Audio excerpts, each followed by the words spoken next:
A Day in a Life is a Seaman's Wife, collection specialist, content creator, full-time mom na eto, hindi tumitigil hanggat hindi tayo yumayaman for today's video. Anak baka.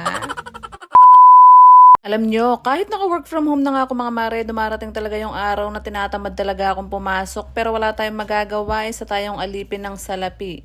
Chares. Kaya nga for today's video mga mare, tara samahan nyo naman nga ako dahil may duty ako ngayon, alas 9 nga ng gabi na nagising ako. Pero tamad na tamad talaga ako dyan dahil sobrang lamig nga. 11 PM pa naman yung duty ko mga mare, pero nag-a-adjust talaga ako ng oras dahil nga si Mr. ay hindi siya kumakain pag hindi ako kasabay, anak baka. Baba ko nga dito sa sala mga mare, nakita ko nga silang mag-ama na nagse-cellphone. Sabi ko iluto na yung ulam para makakain na kami. Sobrang laking tulong talaga mga mare pag nandito si Mr. dahil nga siya na yung nagluluto, magigising ka na lang na may pagkain na sa lamesa. Ganun. Nasa barko kasi si Mr. mga mare, lalong-lalo na pag nag-duty ako ng gabi, ay hindi talaga ako kumakain dahil wala nga akong gana, nagkakape lang ako. Pero pag nandito naman siya sa lupa mga mare at nakabakasyon, ay nuko, nanuyang ang rugo, papakan ka ako na para bang ayaw na niya akong pumayat. Chares.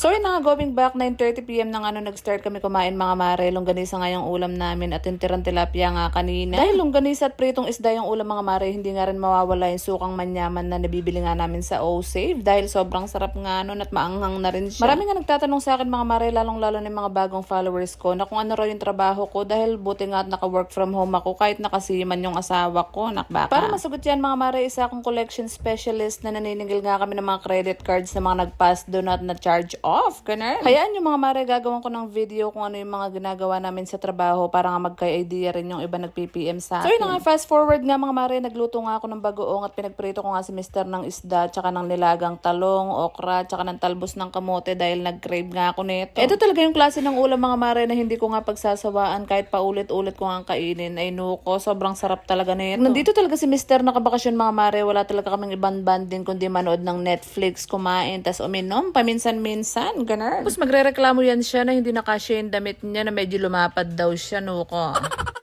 Sabi ko nga sa kanya, pag umalis siya, magdadayat na talaga ako dahil lumapad na rin ako, nakbaka. So yun nga, after namin kumain mga mare, aalis na naman siya ngayon dahil magre-renew raw siya ng NBI at expired na yung NBI niya, Diyos ko. Ayun pa lang, ramdam na ramdam ko na mga mare yung lungkot dahil aalis na naman siya, nakbaka. Siyempre, bukod sa lungkot mga mare, may saya rin ako nararamdaman dahil 80% yung allotment ko pag umalis siya, Diyos ko, ano ka rin ka pa.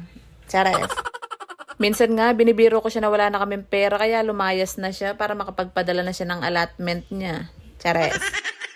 Wala na rin naman siyang choice mga mare dahil nakapagpirma na siya ng kontrata, taalis pa rin siya. Ganun. Hanggang dito na lang muna aking chika sa inyo for today's video mga mare. Don't forget to like, share, and follow. Salamat sa panonood.